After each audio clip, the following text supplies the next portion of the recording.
은성수도원이라는 곳이 있습니다. 제가 언제 한번 전도사님이랑 대화하면서는 한번 말씀드린 적이 있었던 것 같은데 설교 시간에는 처음 말씀드리는 것 같습니다. 은성수도원이라는 수도원이 이제 수도원 정신, 중세 수도원 정신으로 세워진 은성수도원이라는 곳이 경기도 포천에 있습니다. 제가 신학대학원 시절에 장로의 신학대학교 신학대학원 시절에 은성수도원에 2박 3일 동안 이제 기도 훈련을 간 경험이 있습니다. 이제 거기에 가면 이제 핸드폰을 2박 3일 동안 반납하고, 왜냐면은 신학생들에게도 가장 이제 기도에 방해되는 것, 가장 하나님께 집중되는데 방해되는 것이 이 스마트폰이기 때문에 스마트폰을 수도원에 제출하고 화장실 한 칸보다 조금 크던가 딱 제 정도의 크기의 남성이 누우면은 딱 누워질 만큼, 그리고 무릎 꿇고 기도할 수 있는 기도 탁자 하나 있는 이제 이런 곳에서 이제 살게 됩니다. 그러니까 이불 하나, 베개 하나, 기도 탁자 하나, 그리고 화장실 한 2칸 정도 되는 이런 이제 방에서 2박 3일 동안 관상 기도라는 걸 하게 되는데, 이제 관상 기도를 이제 훈련시켜주고 알려줍니다. 이게 뭐냐 하면은 지금 우리가 드리는 기도하고는 조금 많이 다를 수 있는데요. 내가 내 삶에 연결되는 모든 것들을 다 끊어내는 겁니다. 다 끊어내고 성경 앞에서 이제 학생 한 명 한 명에게 본인에게 할당된 본문 말씀을 주거든요. 저는 베드로와 관련된 말씀을 받았는데, 베드로가 그물을 버리고 예수님을 따라나가는 이런 본문 말씀을 저는 받고, 이 말씀 가지고 2박 3일 동안 이 말씀만 읽으면서, 마음속으로 읽으면서 그 말씀 속으로 제가 들어가는 거예요. 그리고 이 베드로의 고백이 진짜 내 고백이 되는 걸 체험하라. 그리고 자기가 베드로가 되라. 저한테 이제 기도를 코칭해 주시는 수도원 선생님께서 이렇게 말씀해 주시면서 아무것도 안 하고 밥 먹는 거 빼고는 이것만 하는 거예요. 그 마태복음이었나 마가복음이었나 기억이 잘 안 나지만, 그러니까 계속 앞바다리도 했다가 무릎도 꿇었다가 너무 무릎 아파서 일어나기도 했다가, 이 성경이 계속 이것만 보고 기도하고 내 말씀으로 들어가고 다른 생각을 끊어내라고 하니까 그게 잘 되나요? 다른 생각도 했다가 옆방 기도 소리도 이렇게 귀에 대고 들었다가, 그리고 진짜 한번 해보자, 정신 차리자, 점심 먹고 나서 다시 해보자 해서 다시 말씀 읽고 내가 베드로가 돼야지, 내가 이 성경 속에 들어가야지, 또 다른 생각이 나요. 그 생각 지워야지, 끊어야지 하는데 결국 제가 관상 기도를 성공해냈을 것 같아요? 못해냈을 것 같아요?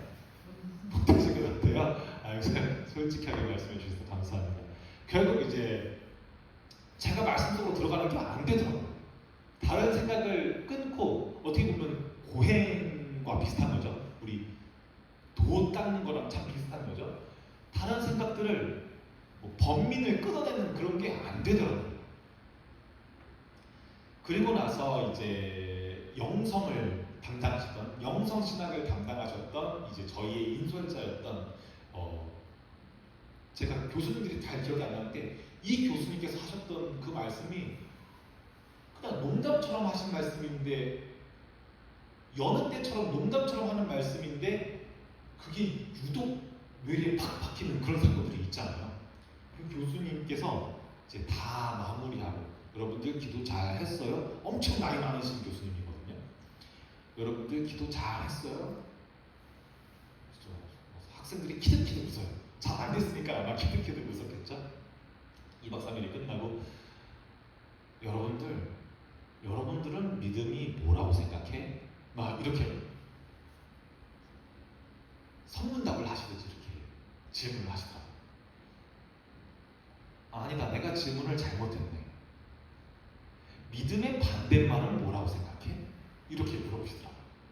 그러니까 불신앙이요, 의심이요, 도만, 아니요, 불신앙이 아니라 의심이 아니라 무관심이요. 무관심이 믿음의 반대말이에요. 막 이렇게 학생들마다 한 20명 되는 학생들이 저마다 자기의 대답을 내놓더라고요.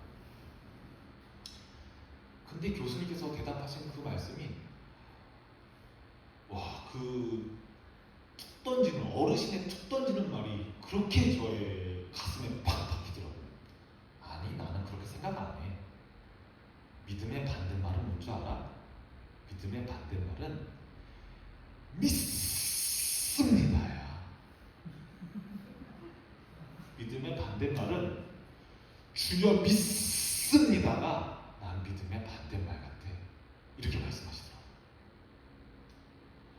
얼마나 안 믿어지면,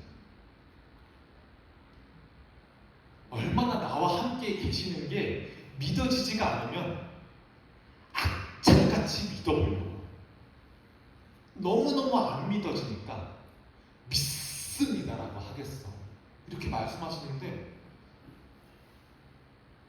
나는 믿습니다, 좋은 거라고 지금까지 배웠었는데 하는 생각이 들면서 저의 믿음, 나 예수님 믿는 사람인가? 나 기도를 믿는 사람인가?를 다시 생각해 보게 되더라고요. 얼마나 안 믿어지면 무릎을 꼬집어가면서 믿습니다, 주먹을 쥐어가면서 믿습니다 말하겠냐, 이렇게 말씀하시는 교수님의 말씀이 참 그 수도원에서 기억에 남는 기억입니다. 오늘 사도 바울은 우리 그리스도교의 교리의 원천이라고 할 수 있는 로마서에서 로마에 있는 교인들에게 이렇게 말합니다. 모든 일에 우리를 사랑하시는 그 분으로 말미암아서 우리가 넉넉히 이깁니다 라고 말합니다. 하루하루 기도해서 어찌저찌해서 이기는 게 아니라 넉넉하게 여유롭게 승리한다고 말합니다. 얼마나 믿는 사람에겐, 정말로 하나님과 동행하는 사람에겐 얼마나 그 믿음이 또 쉬운지 모릅니다. 그래서 정말 믿는 사람은 믿음이라는 단어를 생각하지 않습니다. 안 믿어지는 사람만 믿음을 주시옵소서, 믿음이 커지게 하여 주시옵소서 이러지, 정말로 내가 집에 가면 엄마와 아빠가 나를 기다리고 있는데 엄마가 아빠가 있는 걸 믿습니다, 나에게 식사를 해줄 것을 믿습니다, 내 대학 등록금을 도와줄 걸 믿습니다 이러니까 넉넉하게 뭐 공부하지? 친구들이랑은 뭐 먹으러 가지? 이런 생각하면서 집에 들어오거든요. 그런 사람은 학교 생활을, 그리고 집에 들어오는 그 하루의 학교 생활을 넉넉하게 합니다. 여전히 내일도 살아계실 줄로 믿습니다 이렇게 기도하지 않습니다. 하루하루를 감사함으로, 하루하루를 즐거움으로 살아가지 그걸 막 쫓고 구하지 않습니다. 이게 참 신앙생활의 많은 곳에 적용됩니다. 복도 마찬가지입니다. 복을 주시옵소서, 복 주실 줄로 믿습니다, 복 주시는 이심을 믿습니다. 진짜 복은 말이죠, 그런 것들이 복처럼 안 여겨지는 게 복입니다. 복을 더 이상 쫓지 않는 게 이 복도 주시옵소서, 물건의 복, 육신 건강의 복, 사업의 복, 이런 것들이 생각나지 않는 게 복입니다. 참 이런 아이러니한 상황이, 아이러니한 게 이 기독교 안에는 참 많이 있습니다. 넉넉히 이기는 사람들의 삶은 어떤 모습일까요? 믿음 위에 견고하게 있어서 내가 믿음 위에 있는지도 모르는 사람, 아유, 저는 믿음이 부족해요, 이렇게 겸손하게 말하는 사람의 삶은 어떤 모습으로 나타날까요? 우리가 흔히 그 믿음 위에 나타나는 그 열매를 성령의 9가지 열매라고 말하면서 갈라디아서를 통해서 우리가 많이 외우고 교회 학교에서부터 외우곤 하죠. 사랑, 기쁨, 화평, 뭐 희락이라고도 하죠. 화평, 오래 참음, 자비, 양선, 충성, 온유, 절제. 이것들이 넉넉하게 나옵니다. 진짜 저 사람 미워 죽겠는데 하나님이 사랑하라고 해서 억지로 사랑하는 게 아니라 얼마나 사랑스럽게 보이는지요. 억지로 화평하고 억지로 기뻐하는 게 아니라 그냥 예배에 나오는 게 즐겁고 내일 출근하는 게 몸은 좀 피곤하지만 즐겁고 오래 참음. 내가 이번만 참는다. 내가 진짜 이번만 누구 봐서 참는다 하는 게 아니라 넉넉하게 참아줘요. 이른바 7번 참으라는 그 말씀 때문에 억지로 참는 게 아니라 그럴 수도 있지 뭐. 얼마나 그러면 그랬겠어. 괜찮아 하면서 참아줍니다. 충성, 순종하기 싫은데 봉사하라고 하는 거, 청소하라고 하는 거, 뭐 맡아달라고 하는 거, 다들 바쁘고 내가 얼마나 바쁜지 알지도 못하면서 그래도 순종하라고 하니까 해야지 이렇게 해서 순종하는 게 아니라 맞아요. 나에게 정말 복 주시려고 이런 직분을 감당시켜 주시는구나 해서 충성이 하나도 안 어렵게 넉넉하게 됩니다. 온유도 마찬가지입니다. 절제도 마찬가지입니다. 낭비하지 않는 것, 내가 내 손 흔들겠다는데 왜? 이런 게 아니라 넉넉하게 나는 충분히 많이 했으니까, 나는 충분히 많이 누렸으니까 저 사람들을 위해서, 아직 못 누린 사람들을 위해서 조금 불편하지 뭐, 이런 게 어렵지 않게 됩니다. 열매가 나타나는 모습이 억지로 쥐어짜내는 게 아니라 넉넉하게 됩니다. 잘 안 된다고 해서도 화가 납니까? 사랑이 깨집니까? 기쁨이 무너집니까? 그래도 막 요동치지 않습니다. 하나님께서 함께 하시는데 조금 내가 나의 의로, 조금 내가 나의 성격으로 조금 넘어질 수 있지. 조금 실수할 수도 있지. 조금 실패할 수도 있지. 하나님께서 내일을 함께 하시잖아 하는 마음으로 그 어려움도 하나도 안 어렵게 넉넉하게 이겨줍니다. 심지어 눈에 보이지 않는 증거의 상황이 오래감에도 불구하고, 성령의 열매가 하나도 안 보임에도 불구하고, 씨앗이 뿌려진 건 맞아, 믿음의 씨앗이 뿌려진 건 맞아, 의심되는 상황임에도 불구하고 그리 아니하시는 하나님 가운데에서도 그리하지 아니하실지라도 유동되지가 않습니다. 교회가 잘 안 돼요. 뭐 이거가 안 돼요. 사업이 안 돼요. 공부도 안 돼요. 근데 이게 겹겹이 일어날 때가 있습니다. 이런 때 정말 신앙의 광야가 펼쳐지거든요. 기도해도 그 들리던 음성이 들리지가 않아요. 더 심할 때는 입 밖으로 기도가 나오지가 않아요. 그리고 나 지금까지 뭐 했나?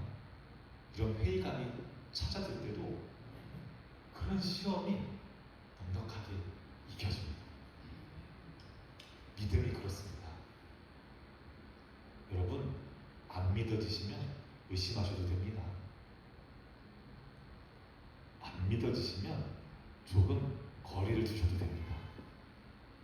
언제 한번 도마에 관해서 설교할 수 있는 기회가 있으면 좋겠습니다.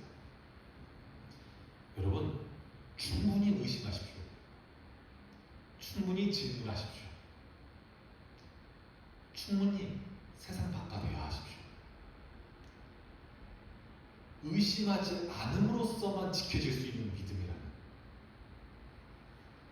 비판의 뒤에 눈과 귀를 닫아야만 세워질 수 있는 믿음이라면 그건 얼마나 부실한 믿음입니까? 얼마나 모래 위에 쌓은 믿음입니까? 여러분, 믿음이 그렇습니다. 어떤 상황 가운데서도, 의심하는 상황 가운데서도 결국 하나님께서 나와 함께 하실 거라는 것, 그걸 믿는 게, 그게 믿는 게 아니죠. 믿어지는 거죠. 그게 넉넉한 믿음일 줄. 오늘 바울이 말하는 넉넉히 이긴다고 고백하는 그 바울의 고백이 지금 저와 여러분들의 고백이 되기를 주님의 이름으로 축복합니다. 함께 기도하겠습니다. 하나님 아버지, 감사합니다. 우리의 믿음을 돌아봅니다. 나의 신앙생활을 돌아봅니다. 오늘 찬양 예배 가운데 바울이 쓴 로마서를 통해서 나의 삶 속에 어떤 열매가 있는지, 그 열매가 상하지는 않았는지, 말씀의 씨앗이, 믿음의 씨앗이 잘 뿌려지기는 했는지 우리가 되돌아보고 점검해 보게 됩니다.